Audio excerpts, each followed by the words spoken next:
Coming up on KUJH News. One KU accused of election violations. We have the latest on the punishments they may be facing. Former NFL player Aaron Hernandez found in his cell. More on the tragic story. Plus, it's time for the 90th Kansas Relays. We have the latest on the weather and the competition, which begins today at Rock Chalk Park. All that and more on KUJH News. From the University of Kansas, you're watching KUJH News. Welcome into KUJH News. I'm Chloe Cowart. As of this afternoon, one KU remains Student Senate's elected coalition. After a meeting Monday night to discuss a slew of alleged allegations, one KU is not charged with any wrongdoing. Student Senate Elections Commission heard 6 complaints regarding campaign violations. Alleged violations include standing too close to polling stations and influencing votes. According to the Commission Chief Garrett Farlow, this year saw 20 more alleged offenses than last year. Farlow said the Commission will fight an uphill battle next election season. Been very frustrated with candidates at every step of the way, but you come to see that what they're in it for and how hard they try, and it makes you want to ensure that fairness is on every candidate's back. The deadline for further appeals expires tonight. It's too beautiful of a day to not take a look outside. Luckily, we're having a little bit of technical difficulties reaching our meteorologist who's at Rock Chalk Park right now.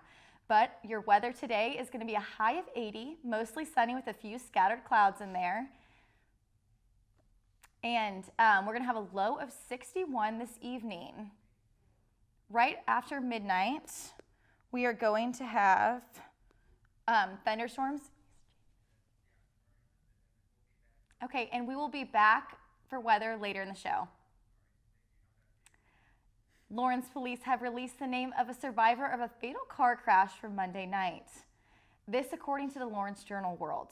23-year-old Jordan White of Lawrence was seriously injured after the collision on East 15th Street. A medical helicopter flew White to a Kansas City area hospital. 49-year-old Stephen Douglas of Eudora was killed in the crash. It's been hard to miss talk of Republican candidates struggling to find wins in red districts. But now the party will have to replace one of its top officials in a traditionally Republican state.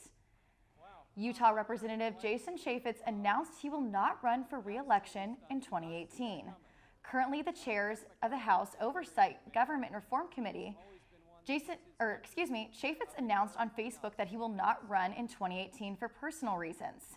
Chaffetz says there is no ulterior motives to his decision. He will also not rule out a future election campaign after 2018. According to CNN, several White House officials have speculated Chaffetz may be planning to run for Utah governor in the near future. With just a click, billions can access Facebook from anywhere. But as KUJH reporter Nicole Face shows us, new studies link Facebook and other social media use to potentially serious consequences. Facebook has become a household term, but what about the term Facebook depression? I know that it's a problem for my younger sisters that are in high school. I could say that it definitely leads to depression for one of them, and it's just because like some of the things that people are willing to say on social media sites. According to the Pew Research Center, nearly 76% of Americans use the site on a daily basis. That led to a number of studies that link social media usage to a decreased mental state on a correlational basis. The difficulty is that because there's a correlation between the two doesn't mean that the Facebook use is causing the depressive symptoms. So it could be that using Facebook causes people to be more depressed. It could be that more depressed people turn to Facebook, or there could be some third variable we don't know about.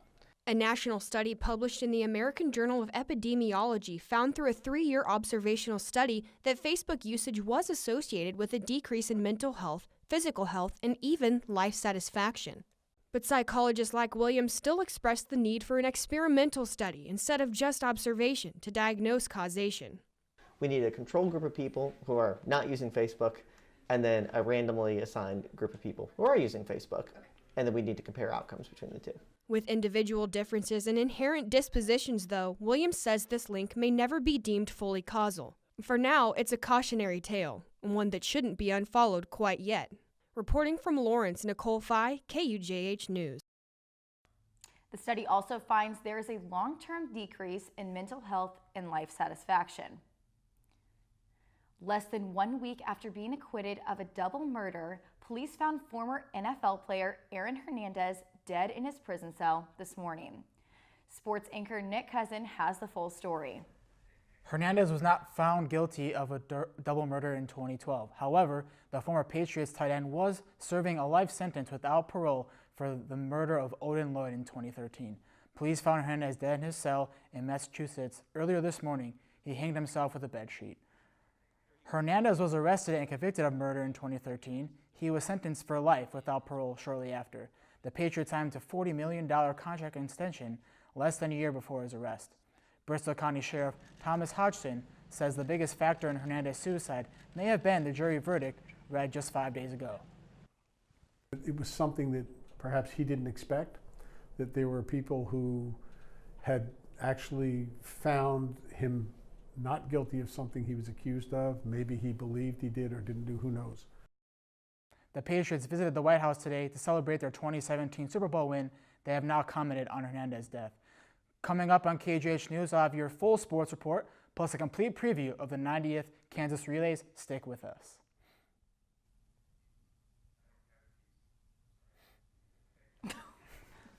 I'm Jenny Garth, and as a mother of 3, I know kids worry about a lot of things. Getting enough food to eat shouldn't be one of them. But here in America, that is a real worry for 1 in 5 children. Even though we are one of the most food-rich countries in the world, 15 million children don't know where their next meal is coming from. This is unacceptable, and something the Feeding America nationwide network of food banks is working to solve.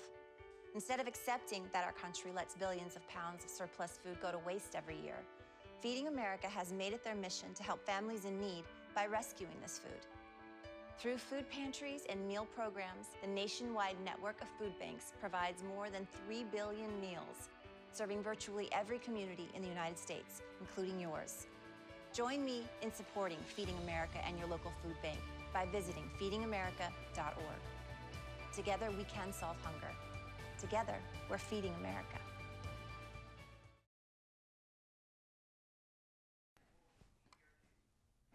Take a look under your bed. Find stuff under there? What about jobs? No? Now try your closet. Still no jobs? Just more stuff? Well, you really have both. See, stuff is defined as household articles considered as a group. Sometimes this stuff is no longer needed. Wait, no longer needed? That can't be right. Because remember those jobs you were looking for? Those are really needed. And they're the stuff inside your stuff. Our job is to unlock those jobs. And it starts when you donate your stuff to your local Goodwill. Here's how we do it. When you donate to Goodwill, we sell your stuff to provide job training for people right here in your community. So just by teaming up with Goodwill, you help create jobs. And isn't that worth parting with the leftover keytar from your 80s cover band? Goodwill. Donate stuff, create jobs.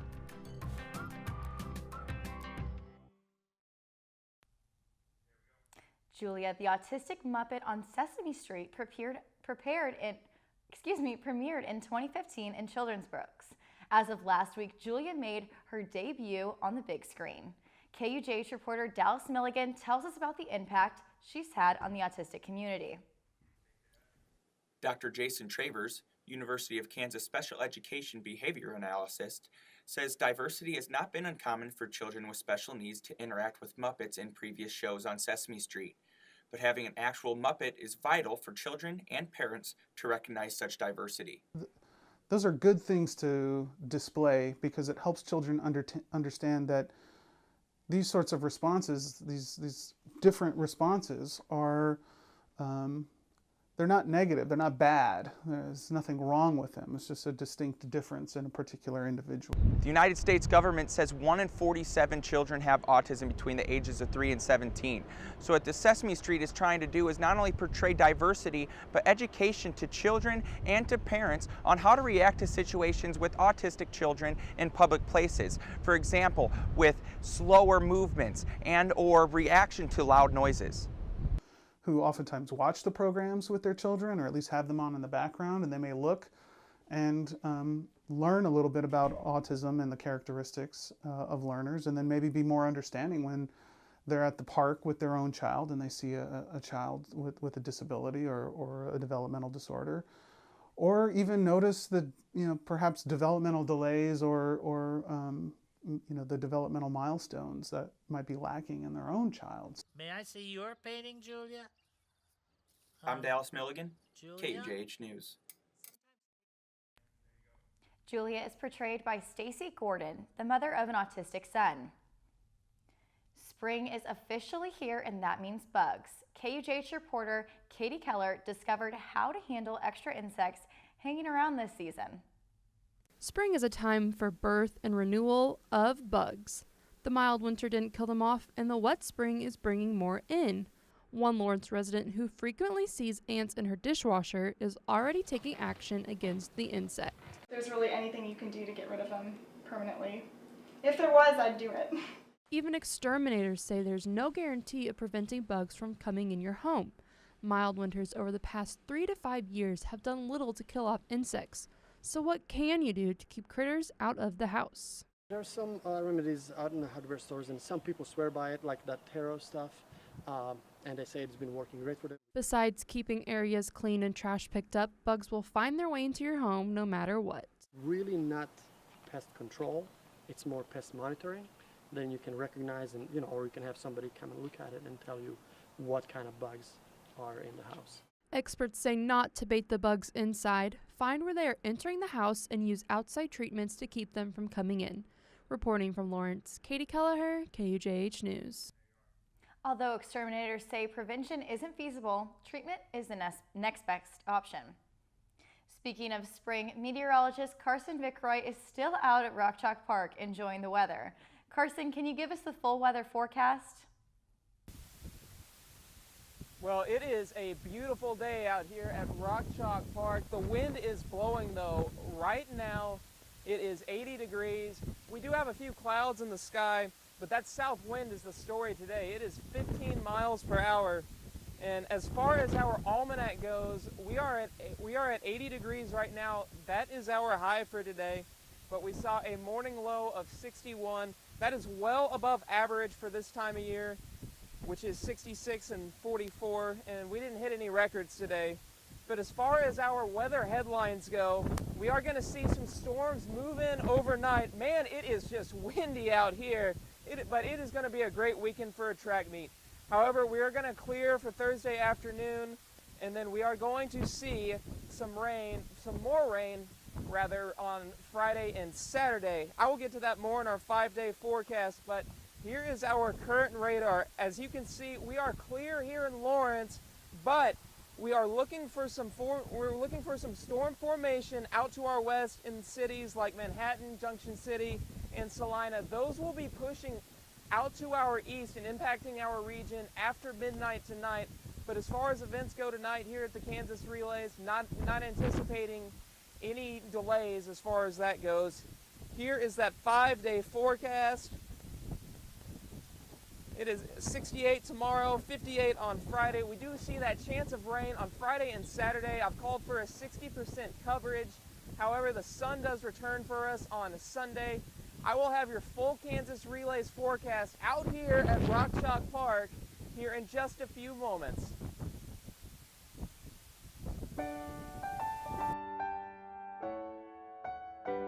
We connected so fast when we first met. I think that our relationship will last for a lifetime. Being a role model for someone, being there for someone, there's nothing I can compare it to. She has uncles up in Minnesota that treat me like I'm their own now. I feel like she's actually my big sister in a way. It's been one of the best decisions I think I've ever made. You're doing great. We're gonna try this again, okay? Okay. Wheels, pedals, handlebar, brakes. Sit up straight, keep your weight in the center, keep your eyes on the road, hands on the grips, button the seat. If we feel ourselves falling, what do? Just keep pedaling. Good girl. Now remember, it's all about balance and steering. Steer with your hands, steer with your body. Steer into the corners and you stay out of trouble. And the bell's your buddy, so go ahead and ding that. All right, ready? Here we go. Pedal, honey, pedal. There you go, you're a bike rider. Most parenting is hard to do in just 2 minutes. But 2 minutes twice a day making sure they brush is easier, and it could help save them from a lifetime of tooth pain. Welcome back. The 90th Kansas Relays got underway today. The events kick off with the beginning of the decathlon. Dylan Poirier will be competing for KU on the men's side, while our very own Talia Marquez competes on the women's side. The two big events leading up to the competition on Saturday are the street pole vault Thursday night at 6th in Wakarusa and the downtown Lawrence shot put Friday night on Mass Street. The downtown shot put is always a must-see event. This year, the competition includes 5 of the top 25 throwers in the world, including 2016 Olympic gold medalist and Texas Longhorns alum Ryan Krauser. Krauser is not only the reigning Olympic gold medalist, but the Olympic shot put record holder in the shot put, throwing the implement 22 meters. The meet closes out on Saturday when Minnesota, Missouri State, UMKC, and Cal University compete against KU. Some KU athletes to watch: freshman Gleb Dudarev comes in as the nation's #1 hammer thrower. Junior thrower Nikolai Sivan will join Krauser in the downtown shot put. Pole vaulters Hussein Al-Azam and Jake Albright come off career highs at the Sun Devil Classic, clearing the bar at 5.6 meters. And lastly, the men's and women's 4x4 meter relay teams have the primetime spot, capping off the night. It's track's first outdoor meet in Lawrence, and right now the weather couldn't be any better for it. Once again, we welcome meteorologist Carson Vickroy. Carson, has the weather today had any effect on the start of the multi-events? Well, Nick, it is beautiful out here at the relays right now. We do have a few clouds in the sky, but it's really not all that bad. We started with our heptathlon and decathlon today, so no weather impacted them, but we could see some storms, unfortunately, moving into the area tonight and tomorrow morning. But as far as tomorrow evening goes, I'm not really expecting anything. Well, 53 tonight, first off, some showers and thunderstorms late, like I was just discussing.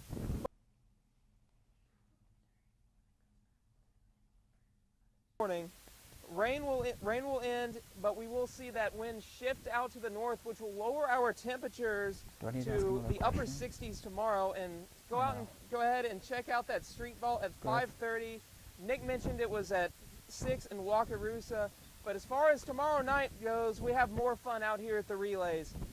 47 degrees for a low. Lows should stick in that 40 to 45 range. Mostly clear skies, but we will have the Rock Chalk Distance Carnival tomorrow night, and somebody will be running tomorrow night. I will be running the 10K, so if you want to see a geeky weather nerd go out and run a 10K, run 25 laps around the track then I will be out there at 9 o'clock. If you get bored of seeing me run around in circles, you can always grab a snack from the concession stand and come back. But here is that Kansas Relays forecast. Unfortunately, I have rain in the forecast Thursday, Friday, and Saturday. Temps should be in the 50s to around 60 degrees for all 3 days. 60% coverage on Friday and Saturday. But we are looking at some storms tonight. Tomorrow looks clear, but go ahead and bring that poncho out if you're heading out to the relays Friday and Saturday. Nick? Thank you, Carson. KU baseball hits the road tonight looking for the in-state series sweep against the Wichita State Shockers. The Jayhawks come in tonight's game winning 3 of the last 4 games, including an 8-6 home victory over the Shockers last week.